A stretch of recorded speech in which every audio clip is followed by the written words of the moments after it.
오늘 우리는 신명기 6장 4절부터 9절까지 본문으로 말씀을 나누게 될 텐데요. 이 말씀은 신학을 공부한 사람들은 모두 다 아는 말씀으로서 이 9절에 있는 말씀을 쉐마라고 부르는 아주 특별한 말씀입니다. 쉐마라고 부르는 이유는 4절에 이스라엘아 들으라 할 때 들으라 하는 히브리어가 쉐마이기 때문에 그렇습니다. 그래서 쉐마 이스라엘아 들으라. 그러면서 이스라엘 백성들에게 모세에게 너희가 귀를 열고 들어야 한다 라는 내용으로 선포한 말씀이 신명기 6장 4절부터 9절까지 말씀입니다. 이 말씀은 비록 6장에 있는 말씀이긴 하지만 모세가 이 명령을 전할 때 어느 날 갑자기 뜬금없이 이스라엘아 들으라 이렇게 말한 것이 아니라 이 말을 하게 된 배경이 있습니다. 그 배경은 5장에 나오는데요. 5장 내용을 먼저 살펴보면 왜 이런 말을 했는지를 우리는 알 수 있죠. 그럼 5장을 가서 보시면 5장 1절 위에 조그마한 소제목이 하나 있는데 그 제목에 뭐라고 되어 있냐면 5장 1절 위에 십계명이라고 되어 있는 것을 우리는 볼 수 있습니다. 실제로 십계명의 내용은 7절부터 21절까지 길게 나옵니다. 참고로 십계명은 우리 성경에 2번 나오는데 출애굽기 20장에 한 번, 또 신명기 5장에 한 번, 이렇게 십계명의 내용을 우리는 2군데서 확인할 수 있습니다. 그러니까 신명기 5장은 십계명에 있는 내용을 이야기한 것이죠. 여러분, 우리가 잘 아는 대로 십계명이라는 것은 무엇인가 하면 10가지의 계명을 말하는 겁니다. 이거 모르시는 분은 없을 거고요. 그렇다면 질문을 바꿔서 여러분, 십계명은 우리가 뭔지를 다 아는데 하나님께서 십계명을 왜 주셨을까요? 하나님이 십계명을 주신 이유가 분명히 있을 텐데 출애굽기 20장이나 신명기 5장에서 하나님께서 십계명을 주신 분명한 이유가 있을 텐데 그건 왜 그럴까요? 사실 계명이라고 하는 것은 율법을 의미하는 것이기 때문에 지금으로 말하면 법입니다. 그렇다 그러면 법이라 그러면 반드시 지켜야만 하는 것이고 일종의 속박과 같은 것인데 그것을 반드시 지켜야만 한다면 여간 귀찮은 것이 아닐 텐데 하나님은 그렇게 귀찮은 거 얽어매는 그 법을 이스라엘 백성들에게 주셨다는 겁니다. 원래 법이라는 것이 그렇지 않습니까? 법은 상당히 귀찮은 겁니다. 왜요? 내 의지와는 상관없이 만들어진 것들이 너무 많기 때문이죠. 나는 이렇게 하고 싶은데 법이 이렇게 되어 있기 때문에 내 의지랑 상관없이 그걸 지켜야만 하는 것이 법이죠. 예를 들어 여러분, 신호등이 있는데 신호등이 있을 때 사람들은 초록불에는 가도 되고 빨간불은 서야 된다는 것을 다 알고 있습니다. 이게 법이죠. 내 의지는 그냥 가고 싶을 때가 많습니다. 특별히 새벽에는 차가 다니지 않는데 빨간불이면 우리는 심한 유혹을 받습니다. 차도 없고 사람도 없고 그냥 지나가면 안 되나? 그래서 그럴 경우에는 어기는 경우들이 굉장히 많습니다. 신호등이 만들어지는 순간 우리는 그것을 지켜야만 합니다. 내 의지랑 상관이 없습니다. 사실 저도 신호등 때문에 항상 갈등할 때가 많습니다. 운전할 때는 되도록이면 지키려고 노력하지만 걸어다닐 때 신호등에 걸리면 차도 없고 사람도 없는데 빨간불이면 진짜 심한 유혹에 빠져서 그냥 뛰어서 건널 때가 많습니다. 저만 그런 게 아니고요. 저 그런 사람들 진짜 많이 봤습니다. 연세 드신 분들도 그런 분들이 많습니다. 저는 권사님들 그러시는 거 몇 분 뵀습니다. 그렇죠.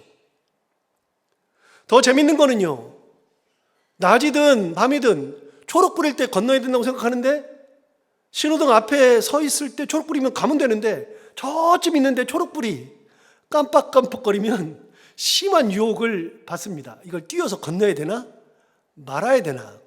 대부분의 경우가 모든 신호등에서 뛰어다니는 사람을 흔히 볼 수 있습니다. 저도 많이 뛰고요. 여러분, 그게 법입니다. 뛰어서라도 건너야 되죠. 1분만 기다리면 되는데, 아니면 3분만 기다리면 되는데 우리는 3분, 1분 기다리는 것이 너무나도 어렵습니다. 우리 성격이 급하기 때문에 그런 거죠. 어쩔 수가 없는 겁니다. 저는 가장 민망했던 경험이 있는데, 신방대원을 태우고 제가 직접 운전을 하면서 신방을 가는데 그 길이 편도 1차선이에요. 왕복 2차선이죠. 편도 1차선인데 가고 있는데 집이 이쪽에 있다는 겁니다. 오른쪽에 있으면 바로 들어가면 되는데 이쪽에 있어요. 그러면 어떻게 돼요? 유턴을 해서 와야 되는데 그 유턴하는 길이 안 보입니다. 한참을 가도 길이 안 보입니다. 어떻게 해요? 그래서 그냥 차가 안 오길래 불법으로 유턴을 확 해버리죠. 신방대원 태우고서. 목사님 돼요. 이게 안 돼. 그런데도 유턴을 확 했습니다. 제 성격이 또 그렇잖아요. 확 했어요. 해가지고서는 그 집에 들어가려고 싹 하는데 유턴을 하자마자 저기서 경찰이 이렇게 차가 이렇게 오는 겁니다. 그걸 보는 순간 갑자기 이거 딱지 끊겼다 싶어서 유턴을 하자마자 골목길로 확 들어갔습니다. 얼마나 웃깁니까? 뒤에 계시는 분들도 민망하고 저도 민망하고 경찰이 딱 서가지고 저를 불렀으면 진짜 더 민망했을 텐데 그날따라 경찰이 그냥 쑥 지나가길래 다시 골목길에서 백으로 나와가지고 신방을 갔던 적이 있습니다. 여러분, 법이라는 것이 기본적으로 그렇습니다. 법이라는 것은 약속입니다. 내가 좋든 안 좋든 만들어지는 순간에 법은 지켜야만 되는 겁니다. 내가 좋아서 만들어지는 것이 아니라 모든 사람들을 하나의 규율로 묶어서 그렇게 지켜야 사회가 돌아가기 때문에 만들어지는 것이 법이죠. 따라서 법은 내 의지랑 상관없기 때문에 내 의지와 충돌했을 때는 상당히 귀찮습니다. 그런데 귀찮다고 해서 지키지 않는다면 사회가 엉망이 되겠죠. 그러니까 법이라고 하는 것은 귀찮아도 반드시 지켜야만 하는, 엄청 신경 쓰고 해야만 하는 그게 법입니다. 신호등을 예로 들었지만 여러분, 다른 사람들이 나한테 욕한다 그래가지고 때릴 수 없잖아요. 때리면 법에 저촉되니까요. 여러분, 그거는 반드시 지켜야만 하는 겁니다. 법을 어기면 그것에 대한 대가를 치러야 하기에 법은 무서우면서도 엄청 신경 쓰이는 겁니다. 하나님은 그런데 이스라엘 백성들에게 법을 주었습니다. 도대체 하나님이 이스라엘 사람들에게 왜 법을 주세요? 이스라엘 사람들이 법을 달라고 한 적이 없습니다. 성경을 아무리 읽어도 이스라엘 백성들이 하나님에게 하나님 우리에게 법을 주십시오, 계명을 주십시오 라고 한 적이 없습니다. 그냥 하나님께서 모세를 불러다가 계명을 주신 겁니다. 이스라엘 백성들은 이런 계명은 상상도 하지 않았습니다. 계명이 뭐야? 하는 정도죠. 이런 것을 왜 줘? 했을 겁니다. 그런데 하나님께서 그런 그들에게 계명을 주셨습니다. 왜요? 다시 원론으로 나가서 왜 주셨어요? 왜? 귀찮은 거, 이렇게 신경 써야 하는 거, 무서운 거, 이런 거를 도대체 하나님은 왜 주셨을까요? 이스라엘 백성들은 400년 넘는 기간 동안 종살이를 했습니다. 노예로 살던 그들에게 계명이 무슨 필요가 있습니까? 노예에게는 계명이 필요 없습니다. 법이 필요가 없습니다. 노예는 그냥 애굽 사람들의 눈치를 보고 사는 것이 전부였고, 애굽 통치자들의 눈에 벗어나는 짓을 하지 않고 하루하루 그저 살아가는 것이 숙제였습니다. 그러다 보니 400년 동안 몸에 밴 거, 눈치 잘 보는 거, 어떻게 하면 맞지 않는지, 어떻게 하면 잘 넘어갈 수 있는지, 어떻게 하면 먹을 것을 잘 얻어먹을 수 있는지 등등, 그들은 몸으로 눈치 보면서 살아가는 그런 방법을 배운 거죠. 법을 지키는 것이 아니라 눈치를 배웠습니다. 그들의 목숨은 어떤 법칙에 따라서 유지되는 것이 아니었습니다. 흔히 여러분 파리 목숨이라고 하는데, 파리 목숨이라고 하는 것은 우리 인간이 파리채를 들고 휘둘러서 맞으면 죽는 것이 파리이기 때문에 파리 목숨이라고 합니다. 인간이 파리채를 드느냐 그렇지 않느냐에 따라서 파리의 목숨이 결정되는 거니까요. 이스라엘 백성들의 목숨은 파리 목숨이었습니다. 애굽 사람들이 마음에 그냥 이 사람들은 이거 뭐 하는 짓이야. 그래서 죽일 수도 있고 살릴 수도 있고 그들의 마음이었습니다. 어떤 법에 의해서 그들의 목숨이 결정되지 않았습니다. 여러분, 노예 생활은 법이 필요 없습니다. 노예 생활은 눈치가 중요했죠. 그런 그들이 출애굽을 했고 이제는 더 이상 노예가 아니라 자유인이 된 겁니다. 여러분, 자유인이 되는 순간부터 정체성이 바뀝니다. 노예의 정체성에서 자유인의 정체성으로 바뀌었습니다. 그러나 근성 자체는 바뀌지 않죠. 노예 근성을 어떻게 쉽게 버립니까? 수백 년 동안 몸에 배인 근성을 쉽게 버리지 못합니다. 이렇게 노예로 살았다는 것은 굉장히 중요한데 그런 그들은 주체의식은 없고 피동적이며 수동적으로 사는 것이 당연했습니다. 눈치를 보며 사는 것이 당연했습니다. 애굽 사람들을 보는 것만으로도 무섭고 눈에 안 띄는 것이 최선인 것처럼 살았던 그들이 숫자가 200만 명이 된다고 한들 어떤 힘을 쓰겠습니까? 그들은 모의를 할 수도 없었습니다. 어떤 모의를 한다고 누가 나설 수도 없었습니다. 누가 나서면 너 왜 그래? 너 죽을라 그래? 우리를 왜 그쪽으로 끌고 가? 그렇게 말하는 것이 당연하겠죠. 어느 누구도 그들을 이끌 지도자도 없고 어느 누구도 그들을 따라갈 사람도 없었고 그저 그들은 노예 의식을 가지고 살았습니다. 그런 그들이 자유인이 된 거죠. 능력도 없습니다.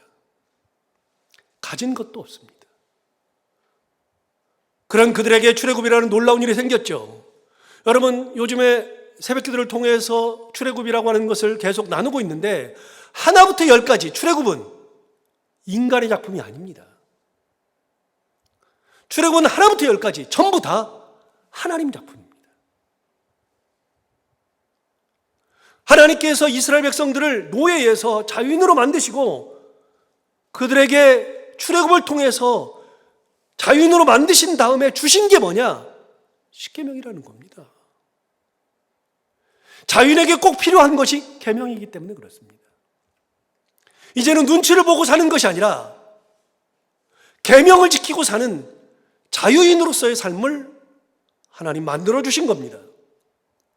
여러분, 계명은 노예에게는 필요 없다고 그랬잖아요. 노예는 눈치만 보면 되니까요. 그런데 여러분, 계명은 누구에게만 필요한 거냐? 노예가 아닌 사람들, 자유인들, 그런 사람들에게 필요한 겁니다. 하나님께서 이스라엘 백성들을 불러서 출애굽을 시켰다는 것은 내 새끼라는 겁니다. 노예라도 내 새끼라는 겁니다. 내 자식이라는 겁니다.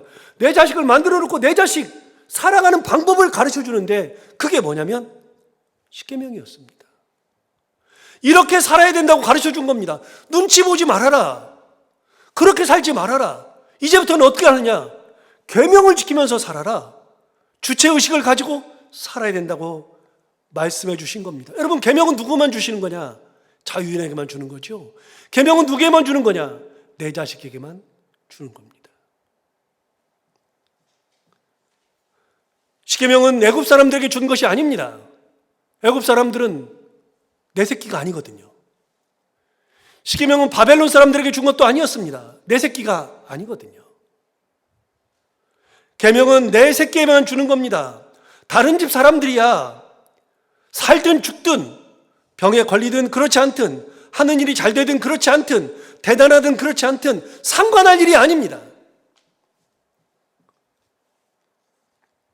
그러나 내 자식이기 때문에 내 자식은 이렇게 살고 이렇게 해야 되기 때문에 그들에게 주는 계명들이 굉장히 많습니다. 자식에게만 주는 겁니다. 그러므로 계명은 자식을 사랑하는 분의 뜻이 들어가 있는 겁니다. 너는 내 자식이니 이렇게 살아야 한다고 말씀하시는 거죠. 귀찮아도 반드시 지켜야 한다고 말씀하시는 것이 바로 계명입니다.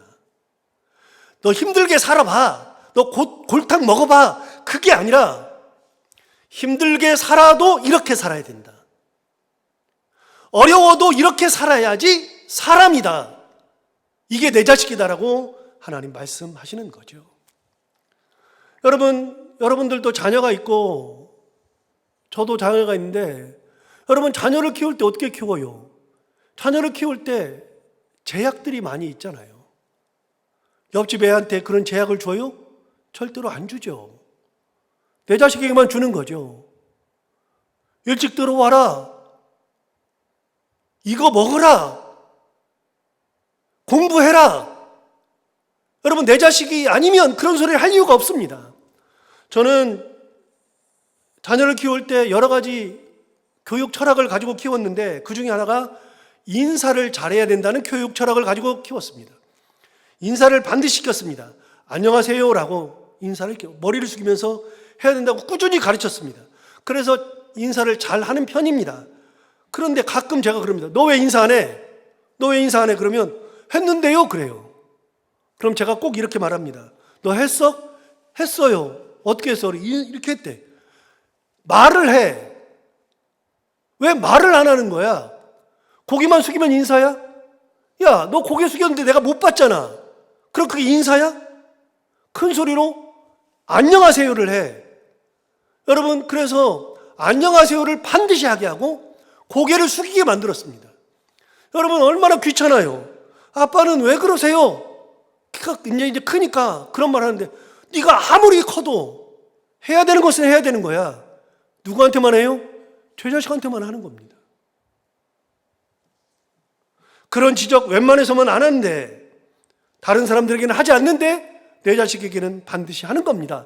왜요? 얘가 내 자식이니까요. 주체적으로 키워야 되니까요. 이거 외에도 규율이 많습니다. 엄마에게 짜증내면서 말하지 말아라. 다른 사람에게 말할 때처럼 가족들에게 친절하게 말해라. 희한하게요. 둘째를 볼 때마다 내 둘째 때 꼭 얘기했거든요. 야, 너는 꼭 고쳐야 되는 게 있다.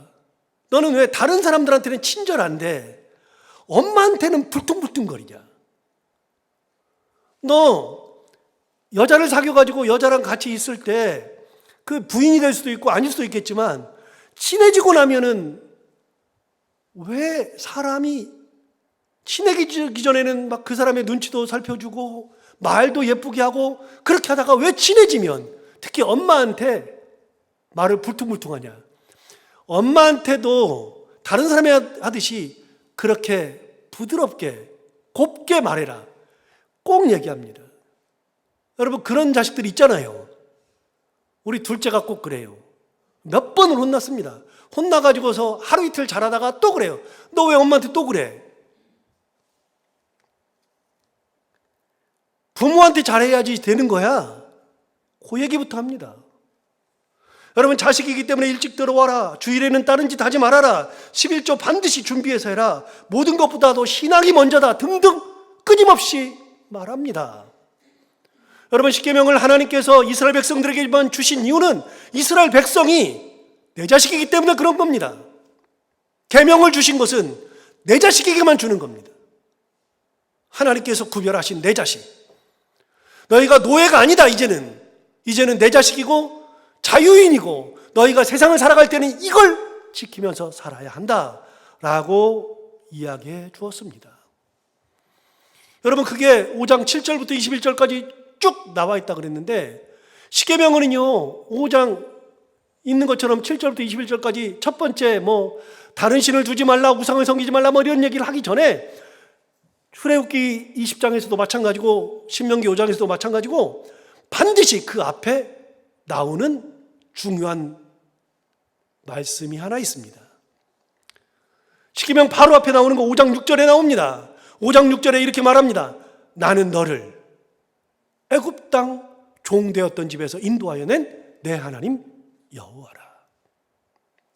하나님께서 십계명을 주시면서 항상 하시는 말씀이 뭐냐면 너희가 십계명을 받고 다른 신을 두지 말라, 우상을 섬기지 말라, 망령되이 일컫지 말라, 안식일을 기념하여 거룩하게 지키라, 부모를 공경하라, 살인하지 말라, 간음하지 말라, 도적질하지 말라 등등의 막 10가지의 계명을 쭉 주시면서 하나님이 반드시 그 앞에 주시는 말씀이 뭐냐면 바로 오늘 신명기 5장 6절에 있는 이 말씀, 나는 너를 애굽 땅 종되었던 집에서 인도하여 낸 내 하나님 여호와라.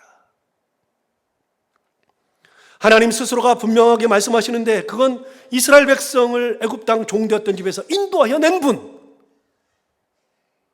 너희들의 원래 모습은 종이었다. 노예였다.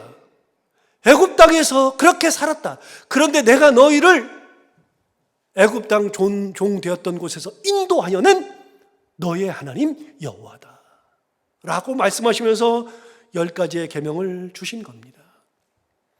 하나님은 이걸 꾸준히 말씀하십니다. 너희들은 애굽 땅 종되었던 사람들이다. 4계명은 안식일에 대한 계명인데 그 4계명을 말씀하실 때 5장 15절에 의하면 이렇게 이야기했습니다. 너는 기억하라. 안식일에 대한 이야기를 하면서 이 말씀하신 겁니다. 너는 기억하라. 네가 애굽 땅에서 종이 되었더니 내 하나님 여호와가 강한 손과 편팔로 거기서 너를 인도하여 내었다. 여러분, 이거는 5장 6절에서 있는 말씀인데 5장 15절에서도 똑같이 너는 애굽 땅에서 종이 되었는데 내 하나님 여호와가 강한 손 편팔로 거기서 너를 인도하여 냈다. 5장 6절과 똑같은 말씀하십니다. 너는 종이었다. 너는 능력이 없었다. 하나님은 그런 분이십니다. 이스라엘 백성들을 애굽 땅 종되었던 집에서 인도해 내신 분, 그분이 바로 하나님이시죠. 사람들이 무시하던 노예들,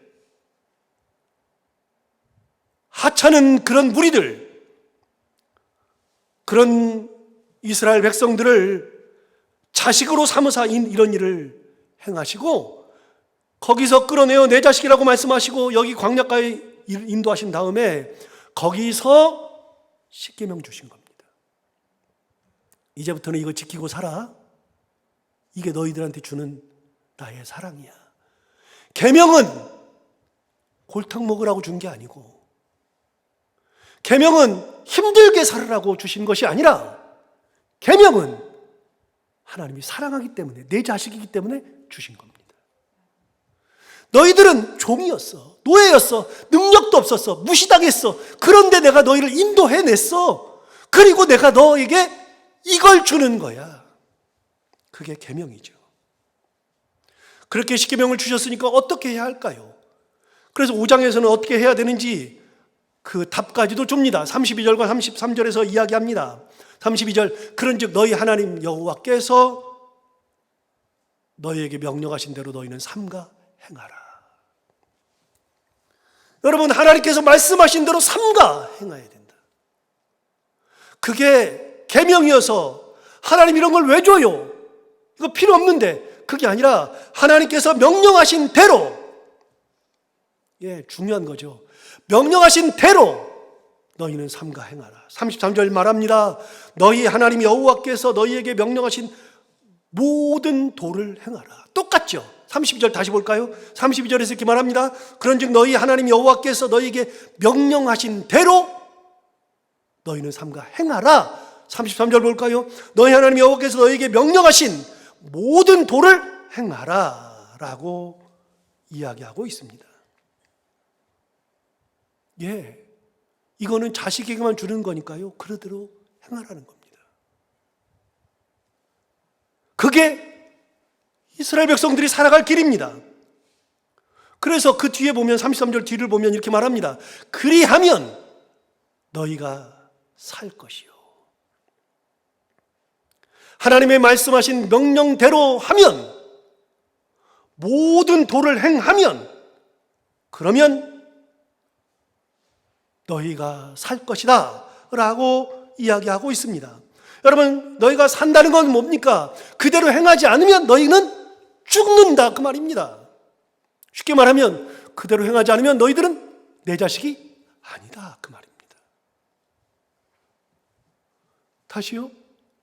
여러분, 제가 제 자식들한테는 이렇게 저렇게 말합니다. 너 친절해야 된다, 일찍 들어와라, 공부해라, 별별 소리를 다 하죠. 인사 잘해라, 그렇게 엄청나게 많이 하죠. 막 그러는데요, 어느 날 갑자기 이 녀석이 말을 진짜 안 듣고 지 마음대로 살고 막 망나니처럼 살고 그러니까 그만해.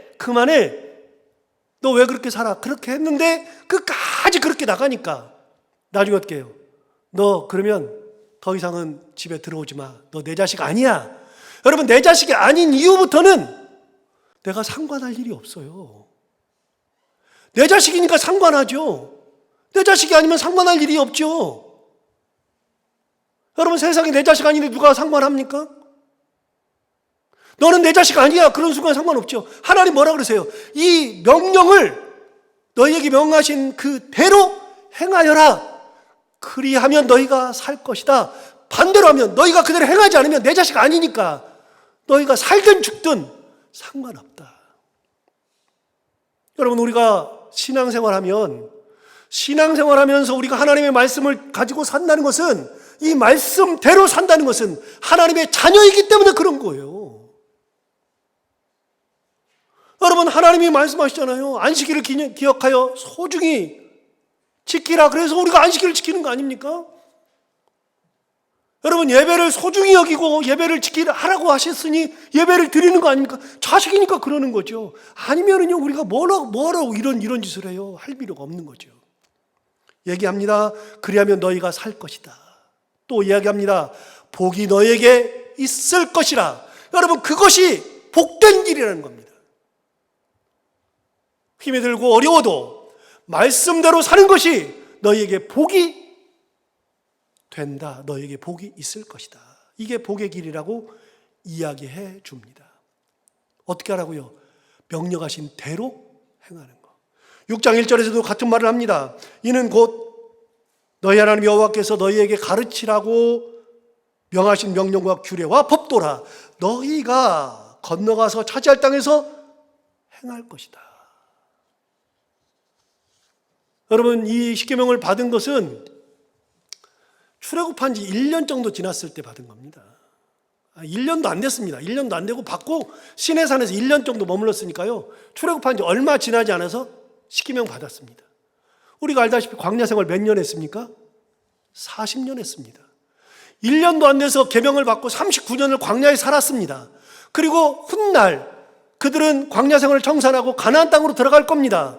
그럼 그 훗날 얘기입니다. 다시 볼까요? 1절에 이렇게 말합니다. 이는 곧 너희 하나님 여호와께서 너희에게 가르치라고 명하신 명령과 규례와 법도라. 그러면서 뭐라 그러냐면 너희가 건너가서 차지할 땅 40년 후 얘기입니다.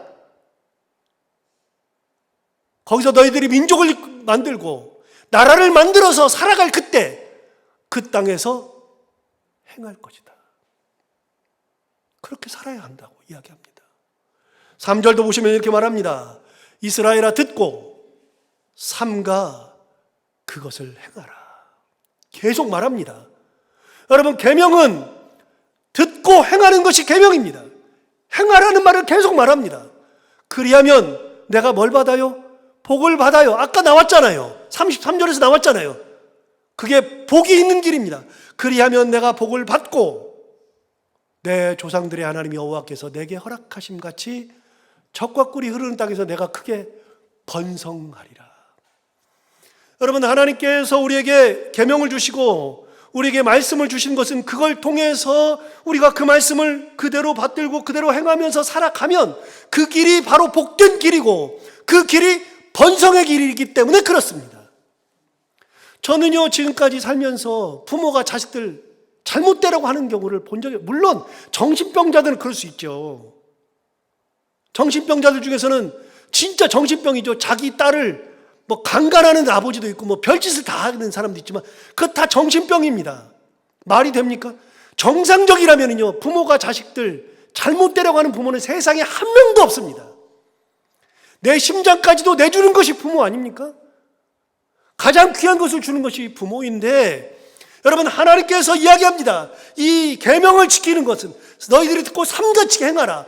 그렇게 행하는 것이 너희가 복을 받는 길이요 번성의 길이다. 여러분, 번성하는 겁니다. 아이들 얘기를 했으니까 조금 더 얘기하면요, 저는 제 철학이 그래서 그래요. 그래서 다른 사람하고 좀 다른데 저는 아이들을 진짜 많이 때렸습니다. 엄청 때렸습니다. 언제 때렸냐면 어렸을 때요. 원래 3살 버릇 8까지 간다 그러잖아요. 3살까지 제가 태어나서 100일부터 때렸습니다. 말도 안 되는 것 같죠? 그런데 100일부터 때려서 3살까지 때리면 3살까지 버릇이 생긴다고 생각해서 3살까지 때렸습니다. 그래서 3살 버릇 8까지 간다고 버릇을 잘 들인다고 때렸는데 제가 해보니까 3살까지 안 가요. 가는 게 아니라 더 가요. 그 버릇 잡는데 3살 훨씬 더 가요. 5살 정도 되니까 이제 버릇이 딱 들더라고요. 이제. 그래 한 7살 되니까 이제 버릇이 완전히 들어요. 그래서 7살부터는 거의 때릴 일이 없고요. 초등학교 때 한두 번 때리고서는 때린 적 없습니다. 이제. 그 다음부터는 말로만 해도 다 되죠. 그런데 어렸을 때 때리면서 꼭 어떻게 했냐면 이렇게 했어요. 실컷 때려놓고 애들 입장에서 생각해보면 웃기지도 않죠. 때린 다음에 정말 심하게 때렸습니다. 근데 때릴 때 교육하게 나와요. 살과 살이 맞붙으면 안 된다. 그래서 손으로 때리면 안 됩니다. 손으로. 절대로 맨손으로 때리면 안 됩니다. 뭔가를 들고 때려야 됩니다. 때릴 때 저는 어떻게 때리냐면 우산, 이렇게 접는 우산 이렇게 있잖아요. 그 두꺼운 거. 일부러 그렇게 씁니다. 왜냐하면 안 아프거든요. 우산 천이 있어가지고 안 아프거든요. 그런데 이게 두껍거든요. 그러니까 심적으로 너무나 이게 아이가 힘드는 겁니다. 그래서 우산 두꺼운 걸 가지고 때렸습니다. 엄청 세게 때리니까 나중에 보면 빨개요. 그럼 다 때린 다음에 벗겨가지고서 약을 발라주면서 아빠가 때린 이유는 이런 거다. 반드시 설명해 줬습니다. 아빠가 너 그걸 넘어갈 수 있지만 넘어가면 아빠는 네가 사랑스러우니까 얼마든지 넘어가지만 네가 사회에 나갔을 때에는 사회생활하면서 사람들을 만날 때는 사람들이 너를 용서하지 않는다. 받아주지 않는다. 사람들이 너를 미워하게 된다. 아빠는 너를 미워하는 아이로 만들려고 하지 않고 네가 사회생활할 때, 나중에 학교생활할 때, 사회생활할 때 사람들에게 칭찬받고 사람들이 너를 예뻐하는 사람, 그런 사람으로 만들기 위해서 아빠가 마음이 아파도 그렇게 하는 거다. 여러분, 분명한 게 있습니다. 하나님이 우리를 징벌하시는 것은요, 우리를 징벌해서 죽이겠다는 것이 아니라 살리기 위해서 그러는 겁니다. 그래서 이것이 너희들의 살 길이라고 말하잖아요. 이것이 복된 길이라고 말하잖아요. 이것이 번성의 길이라고 말하잖아요. 여러분, 계명은 우리를 번성하게 하기 위해서, 우리에게 복을 주시기 위해서 주시는 하나님의 특별한 사랑입니다. 자녀에게만 주시는 놀라운, 누구에게도 주지 않는 그런 규율이 계명이었습니다. 이게 오늘 말씀 배경입니다. 오늘 말씀 4절에서 이야기합니다. 오늘 말씀에서 이렇게 말하죠. 이스라엘아 들으라. 이것까지 얘기하고요. 하나님의 계명을 지키라. 이게 복된 길이다, 번성의 길이다 이야기한 다음에 이야기하는 겁니다. 이스라엘아 들으라. 쉐마 이스라엘. 그래서 이게 쉐마라는 겁니다. 원래는 4절만 쉐마인데 나중에 9절까지 다 쉐마가 됐죠. 여러분, 이스라엘아 들으라 그랬습니다. 뭘 들으라? 우리 하나님 여호와는 오직 유일한 여호와이시다. 출애굽을 하게 하신 분, 능력으로 너희를 인도하신 분, 여기까지 인도하신 그 하나님은 유일한 하나님이다 라고 이야기합니다. 여러분, 유일한 하나님이라고 하는 건 굉장히 중요한 건데요, 이스라엘 백성들은 애굽에 있을 때 참 많은 신을 봤습니다. 너무나도 많은 신을 봤죠. 그 신들은 형상을 가지고 있으며 신마다 고유한 특징을 가지고 있습니다. 예를 들어서 이렇습니다. 여러분, 번영을 주는 신이 있고, 농사를 잘 지게 하는 신이 따로 있고, 바다의 신이 따로 있고, 강의 신이 따로 있고, 하늘의 신이 따로 있고, 지옥의 신이 따로 있고, 사막의 신이 따로 있고, 모든 곳에는 다 신이 있습니다. 각 신마다 자기 역할을 감당하게 마련입니다. 따라서 사막에 가면 사막신을 떠올리고, 강에 가면 강의 신을 떠올리고, 농사를 짓기 위해서는 농사의 신을 떠올리고, 번영하기 위해서는 번영의 신을 떠올리고, 죽을 때가 되면 죽음의 신을 떠올리고, 그렇게 해서 신들마다 고유한 역할이 있어도 사막에 가면 그 신이 딱 떠올라요. 그 신이에요. 농사를 지을 때는 그 신이 딱 떠올라요. 그 신이에요. 그 신에게 빌어야죠. 강에 가면은 물고기를 잡을 때 내가 빠져 죽지 않아야 되니까 그 빠져 죽지 않게 하는, 나를 보호하는 강의 신, 그 신을 떠올리고 그 신에게 빌어야 되겠죠. 그래서 각 신들마다 가는 곳마다 하는 것마다 신들의 역할이 따로 있어서 그 신들에게 비는 것이 당연하죠. 400년을 그렇게 살았습니다. 그러다 보니까 자기도 모르는 순간에 이런 신의 개념이 그들의 머릿속을 꽉 채웠죠. 그러던 그들이 하나님을 만났습니다. 하나님이라고 하는 분, 여호와라고 하는 이름을 가지신 자기들 조상 때부터 믿어오던 그 신이 모세를 앞세우고 나타나서 바로와 싸우기 시작했고, 갑자기 나일강의 물을 피로 변하게 만들어서 나일강의 신을 무력화시켜버린 분이 하나님이었습니다. 온갖 동물의 형상을 가지고 있었던 그 동물의 형상들, 그걸 보면서 무서워했는데 그 동물의 형상들을 하나님께서 무력화시켰습니다. 가장 무섭게 생각하는 것이 죽음의 신인데, 죽음의 신마저도 10번째 재앙에서 하나님께서 무력화시켰습니다. 그 모든 것을 다 이겼습니다. 애굽 사람들은 처음 히브리 신이 나타났다고 했을 때, 야, 듣지도 못했는데 어디 살아? 뭐야? 라고 무시했는데, 하나 둘 지나면서 여호와라고 하는 신이 대단하다는 것을 생각하게 되었습니다. 그래도 그 사람들은 여호와가 어떤 신이냐? 이것도 이기고 이거 다 이기긴 이기지만, 그러나 여호와라고 하는 것은 유일한 신이 아니라 그냥 신이라고 생각한 겁니다. 신. 그런데 이스라엘 백성들에게 딱 얘기하잖아요. 유일하신 분, 유일신. 다른 데는 신이 없는 겁니다. 아예 개념이 달랐습니다. 너희들이 이제부터는 다른 것에다가 빌 필요가 없다. 농사를 짓기 위해서 누구를 만날 필요 없다. 산에 가면 산의 신을 만날 필요가 없다. 뭘 할 때마다 그거를 다른 신을 떠올릴 필요가 없다. 이제는 유일하신 하나님, 딱 한 분이신 그 하나님, 능력이신 하나님, 우리의 주관자 되시는 그 하나님 한 분이다. 여러분 4절을 다시 볼까요? 4절에서 이렇게 말합니다. 이스라엘아 들으라. 우리 하나님 여호와는 오직 유일한 여호와이시다. 다른 신을 만날 것이 없습니다. 이제는 여기 가서 빌고 저기 가서 빌고 그럴 필요가 없습니다. 눈치 볼 필요가 없습니다. 우리 하나님 한 분이면 되니까요. 우리 하나님은 유일하신 분이잖아요. 우리 하나님은 창조주이시고 능력이시고 섭리하시는 분이시고 은혜 주시고 이끄시고 모든 것을 다 하시는 우리 하나님 한 분. 여러분, 그래서 여기서 유일신 개념이 나오는 겁니다. 신명기 6장에서 쉐마 이스라엘에서 이스라엘아 들으라. 가장 중요한 거, 우리 하나님 여호와는 유일한 여호와이시다. 가장 중요한 겁니다.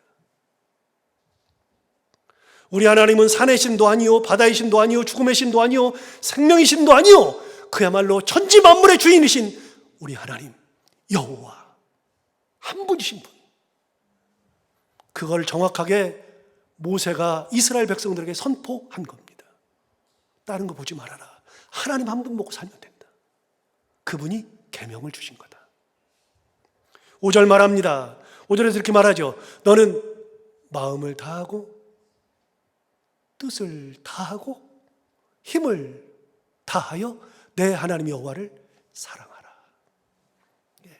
그 하나님을 사랑하는데 마음도 다하고 내 뜻과 정성, 힘 다해서 내 모든 것을 다해서 내 하나님 여호와를 사랑하라. 모세가 생명을 걸고 얘기하는 겁니다. 우리 하나님은 사랑하면 되는 분이다. 이게 쉐마입니다. 쉐마 이스라엘. 이스라엘아 들으라. 여러분, 쉐마에서 나오는 단어가 쉐마가 듣는다는 거잖아요. 쉐마가 듣는다. 여기서 나오는 단어가 또 있잖아요. 몇 번 말씀드린 적인데 사무엘이 여기서 나오잖아요. 사무엘은, 엘은 우리가 다 알잖아요. 엘은 하나님이라는 뜻이고, 사무는요 셔무에서 온 게 사무입니다. 원래 이스라엘은 모음이 없다고 그랬잖아요. 아, 에, 우, 에, 오, 아야, 어여, 우요, 우이, 이 모음이 없습니다. 그래서 자음밖에 없습니다. 시옷, 미음, 기역 뭐 이런 거밖에 없습니다. 셔무에서 시옷, 미음밖에 없잖아요. 나머지는 모음이니까요. 시옷, 미음이죠. 사무엘에서는요 시옷, 미음이잖아요. 시옷, 미음, 엘이잖아요. 셔무엘. 하나님이 들으셨다. 아이의 이름을 지을 때 셔무엘로 지은 겁니다. 그게 사무엘이죠. 여러분, 쉐마라고 하는 것은 듣는다는 뜻입니다. 야, 들어라. 명령형입니다. 쉐마 이스라엘아 들으라. 우리 하나님은 유일하신 그 한 분. 그러므로 그 하나님을 마음과 뜻과 정성, 힘을 다하여 우리 하나님 여호와를 사랑하라. 그분이 십계명을 주신 거다. 그럼 어떻게 해야 할까요? 6절을 보시면 이렇게 말합니다. 오늘 내가 내게 명하는 이 말씀을 너는 마음에 새겨라. 뭘 새기라고요? 우리 하나님 여호와는 한 분이신 유일하신 여호와시다. 그 하나님을 사랑하라. 이거를 너는 마음에 새겨야 한다. 마음에 새기고 7절 내 자녀에게 부지런히 가르치라. 여러분, 우리가 오늘 가정의 달을 맞이해서 이 본문을 제가 택한 이유는 이겁니다. 그 하나님 여호와를 부지런히 가르치는데 어떻게 가르치느냐?